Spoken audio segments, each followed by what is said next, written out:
नमस्कार, मैं रचना शर्मा। चढ़ती कला टाइम टीवी देख रहे सभी दर्शकों का स्वागत करती हूं। आप देख रहे हैं उत्तर प्रदेश के समाचार। मुख्यमंत्री योगी आदित्यनाथ ने आज बुधवार को लोक भवन सभागार में आयोजित कार्यक्रम में बाल विकास एवं पुष्टाहार विभाग में नवचयनित 2425 मुख्य सेविकाओं और 13 फार्मासिस्टों की नियुक्ति पत्र सौंपे हैं। उत्तर प्रदेश अधीनस्थ सेवा चयन आयोग द्वारा अभ्यर्थियों का चयन किया गया है। यह कदम आंगनबाड़ी तंत्र को न सिर्फ मजबूत करेगा बल्कि महिला बाल विकास सेवाओं को नई ऊर्जा देगा। बाल विकास एवं पुष्टाहार विभाग ने 8 वर्षों में जिला कार्यक्रम अधिकारी के 6 पदों और बाल विकास परियोजना अधिकारी के 200 से अधिक पदों पर लोक सेवा आयोग के जरिए पदोन्नति पूरी की है। 75 जनपदों में 19,424 आंगनबाड़ी कार्यकर्तियों की भर्ती हो चुकी है, जबकि 3,000 से अधिक सहायिकाओं को कार्यकर्ती पद पर प्रमोशन दिया गया है। मिनी आंगनबाड़ी को 22,290 कार्यकर्तियों को मुख्य में तब्दील कर उनका मानदेय 5,500 से बढ़ाकर 8,000 रुपए कर दिया गया है। 2 साल पहले 320 मानदेय कर्मियों को नियमित सेवा में लिया गया और पिछले 8 साल में 182 मृतक मुख्य सेविकाओं के आश्रितों को अनुकंपा नियुक्ति देकर कनिष्ठ सहायक और चतुर्थ श्रेणी के पदों पर तैनाती दी गई। 20 साल बाद मुख्य सेविकाओं समूह ग को समूह के 197 बाल विकास परियोजना अधिकारी पदों पर पदोन्नत किया गया। इस साल 20,000 से अधिक आंगनबाड़ी कार्यकर्तियों की पारदर्शी भर्ती भी की गई, जो विभाग की मेहनत को दर्शाता है।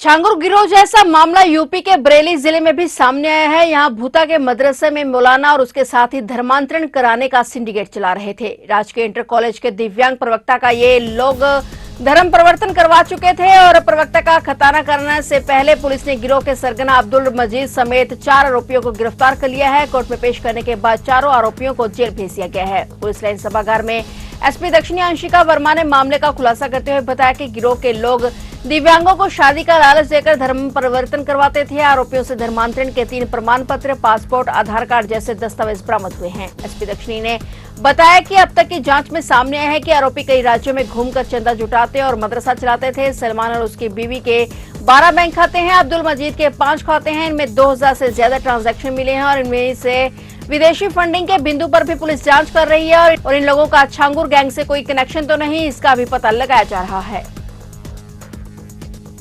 दिनांक 25 अगस्त 2025 को थाना भूता क्षेत्र में वादिनी अखिलेश कुमारी द्वारा यह सूचना दी गई कि उनके दृष्टिबाध्य पुत्र है प्रभात उपाध्याय। उनके संबंध में बताया गया कि 4 से 5 ऐसे व्यक्ति हैं जो लगातार मुख्य रूप से उन्हें शादी के लिए प्रलोभन दे रहे हैं और धर्म आंतरण करने के लिए उनको लगातार दबाव बना रहे हैं। इसी के क्रम में वादिनी की निशानदेही पर जो मदरसा है फैजनगर भूता स्थित, वहां गई पुलिस टीम और वहां पर कुछ इस प्रकार का दृश्य पाया। 4 से 5 लोग एक धार्मिक बैठक में बैठे हुए थे और वहां पे जो एक प्रभात उपाध्याय नाम का व्यक्ति है उसका खतने का प्रोसीजर कराने की तैयारी चल रही थी, जिसके पश्चात उसे हामिद बनाया जाना था। यही उनकी सुनियोजित नीति थी।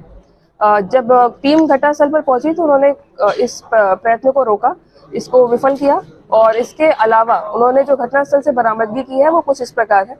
प्रभात उपाध्याय के पास से हमने करीब 10 पुस्तकें बरामद की हैं और 12 ऐसी सीडियां बरामद की हैं जो धर्म परिवर्तन के लिए प्रेरित करती है। इनमें से मुख्य रूप से जो नोटेबल है वो जाकिर नायक नाम के व्यक्ति की सीडी है, जिसको सुनकर इन्होंने उसको प्रेरित किया था धर्म परिवर्तन के लिए। इसके अलावा जो घटनास्थल से हमें चीजें बरामद हुई है वो कुछ इस प्रकार है। एक हमको पासपोर्ट मिला है, आधार कार्ड मिले हैं, कई पुस्तकें मिली हैं इसी प्रकार की, कई सीडियां हमें बरामद की है इस घटनास्थल से। इसके अतिरिक्त हमने 3 कन्वर्जन सर्टिफिकेट्स वहां से बरामद किए हैं, जिसको देकर ये प्रमाणित करते थे कि आपका धर्म परिवर्तित कर दिया गया है। इसके अलावा एक और बरामदगी हुई है जो ये संकेतित करती है कि ब्रजपाल साहू नाम के व्यक्ति को अब्दुल्ला बनाया गया है कुछ वर्ष पूर्व और वो इसी गैंग से, इसी केस से लिंक हो रहा है।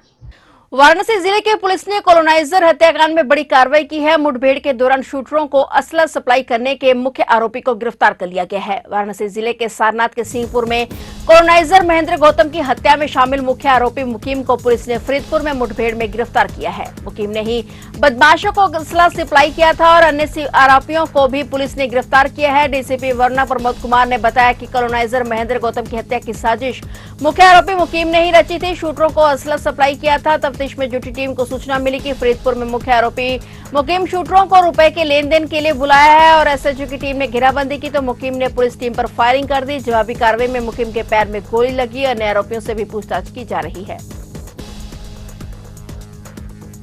उत्तर प्रदेश के शाहजहांपुर में रोजा थाना क्षेत्र से दिल झकझोर देने वाली घटना सामने आई है। दुर्गा एन्क्लेव कॉलोनी में 4 साल के मासूम बेटे को जहर देने के बाद हैंडलूम कारोबारी सचिन ग्रोवर और उसकी पत्नी शिवांगी ने आत्महत्या कर ली। आज सुबह मासूम का शव कमरे में बेड पर पड़ा मिला। दंपति के शव अलग अलग कमरों में फंदे से लटके मिले। घटना से कॉलोनी में सनसनी फैल गई। सूचना मिलते ही थाना पुलिस पहुंच गई। मौके पर छानबीन की गई। एसपी और सीओ ने भी घटनास्थल का निरीक्षण किया। कारोबारी के फोन में सुसाइड नोट मिला है जिसमें आर्थिक तंगी की बात कही गई है। पुलिस ने शवों को पोस्टमार्टम के लिए भेज दिया है। जांच शुरू कर दी गई है। दंपति और मासूम की मौत से कॉलोनी के लोग स्तब्ध हैं। एक कमरे में सचिन और दूसरे कमरे में शिवांगी का शव फंदे से लटका मिला है। बेड पर मासूम बेटा पड़ा था। उसे कंबल से ढका गया था और कंबल हटाकर देखा तो वह भी मृत पड़ा था। उसके मुंह से झाग निकल रही थी। चीख पुकार मचने पर कॉलोनी के लोग जुट गए। सूचना मिलते ही पुलिस फोर्स के साथ एसपी और सीएम मौके पर पहुंचे और कमरे में छानबीन की गई। बताया गया कि 33 पन्नों के सुसाइड नोट के फोटो मिले हैं जिसमें आर्थिक तंगी और कई लोगों की देनदारी की बात लिखी गई है। पुलिस ने पूरे मामले की जांच शुरू कर दी है। ज्ञात हुआ है थाना रोजा में ये हस्बैंड वाइफ और एक बच्चा भी था इनका छोटा। इन्होंने पहले बच्चे को जहर दे दिया और उसके बाद दोनों पति पत्नी ने फंदा लगाकर सुसाइड कर लिया है। सुसाइड नोट भी प्राप्त हुआ है। कुछ आर्थिक तंगी का जिक्र है और इसकी विस्तृत जांच की जा रही है। बॉडी पोस्टमार्टम के लिए भेज रहे हैं और जो भी तथ्य सामने आएंगे विधिक कार्रवाई की जाएगी। निकी हत्याकांड में एक और बड़ा खुलासा हुआ है। विपिन का अफेयर का पर्दाफाश होने पर निकी की हत्या की पटकथाली की गई थी। परिजनों का आरोप है कि विपिन प्रेमिका संग दनकौर में पकड़ा गया था और दोनों बहनों ने पीछा कर विपिन को प्रेमिका के साथ पकड़ा था। और मृतक के पिता का आरोप है कि पोल खुलने के बाद से ही विपिन ने निकी से क्रूरता का व्यवहार करना शुरू कर दिया था। जब निकी और कंचन को विपिन के प्रेम प्रसंग की जानकारी हुई तो उन्होंने संबंध में पूछा था और इस पर विपिन आग बबूला हो गया था और दोनों ने दनकौर में मिलने का स्थान बना रखा था। निकी ने ही पिता और परिजनों को दनकौर के बारे में जानकारी दी थी। नाराज विपिन ने निकी को प्रेम प्रसंग में बाधा मानते हुए उसे हटाने की पटकथा लिखनी शुरू कर दी। निकी के साथ बर्ताव क्रूर हो गया और बात बात पर गाली गलौज और प्रताड़ित किया जाने लगा। इससे निकी परेशान रहने लगी और परिजनों को भी बताया गया। वहीं पुलिस ने कार्रवाई करते हुए निकी भाटी दहेज हत्याकांड में आरोपी ससुर सतवीर 55 वर्षीय और जेठ रोहित भाटी 30 वर्षीय को पुलिस ने गिरफ्तार कर लिया और वारदात के बाद से ही दोनों फरार चल रहे थे। पुलिस ने सास दया ससुर और जेठ को सूरजपुर स्थित कोर्ट में पेश किया जहां से तीनों को 14 दिनों की न्यायिक हिरासत में भेज दिया गया है और आरोपी पति विपिन भाटी पहले से ही जेल भेजा जा चुका है।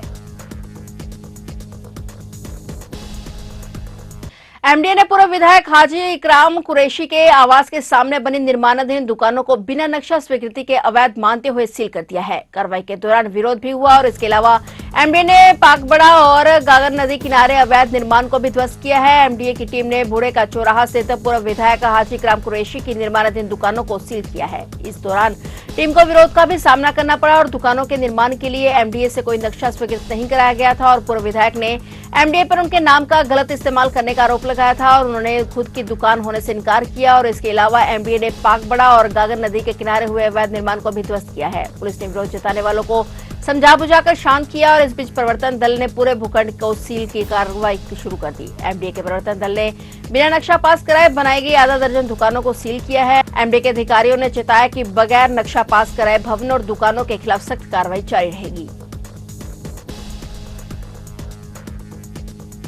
पीलीभीत के बरखेड़ा क्षेत्र के भोपुतपुर गांव में स्कूल वाहन से हादसा हो गया और वहां पे बच्चों को लेकर जा रही स्कूल वैन बिजली के खंभे से टकरा गई। हादसा होते ही चीख पुकार मच गई। ग्रामीणों ने बच्चों को वैन से निकाला और 10 बच्चे घायल हुए हैं। सभी बच्चों को अस्पताल पहुंचाया गया। वहीं वैन की टक्कर से मंदिर की दीवार भी टूट गई। पुलिस ने वैन चालक को हिरासत में ले लिया है। जिस घर में मंदिर बना था उसके मालिक ने चालक के खिलाफ तहरीर दी थी और उसके खिलाफ अब सूचना मिलने के बाद थाना पुलिस मौके पर पहुंची और वैन चालक आकाश को थाने ले जाया गया। वहीं पर पुलिस हादसे की जानकारी ले रही है और उधर हादसे की जानकारी मिलते ही परिजन भी पहुंच गए। बच्चों को प्राथमिक उपचार के बाद घर ले जाया गया और गंभीर घायल बच्ची को किसी निजी अस्पताल में भर्ती कराया गया है। स्कूली वाहन से हादसे की एक सप्ताह में ये दूसरी घटना है। पूर्व में हुए हादसे में भी 6 बच्चे घायल हुए थे।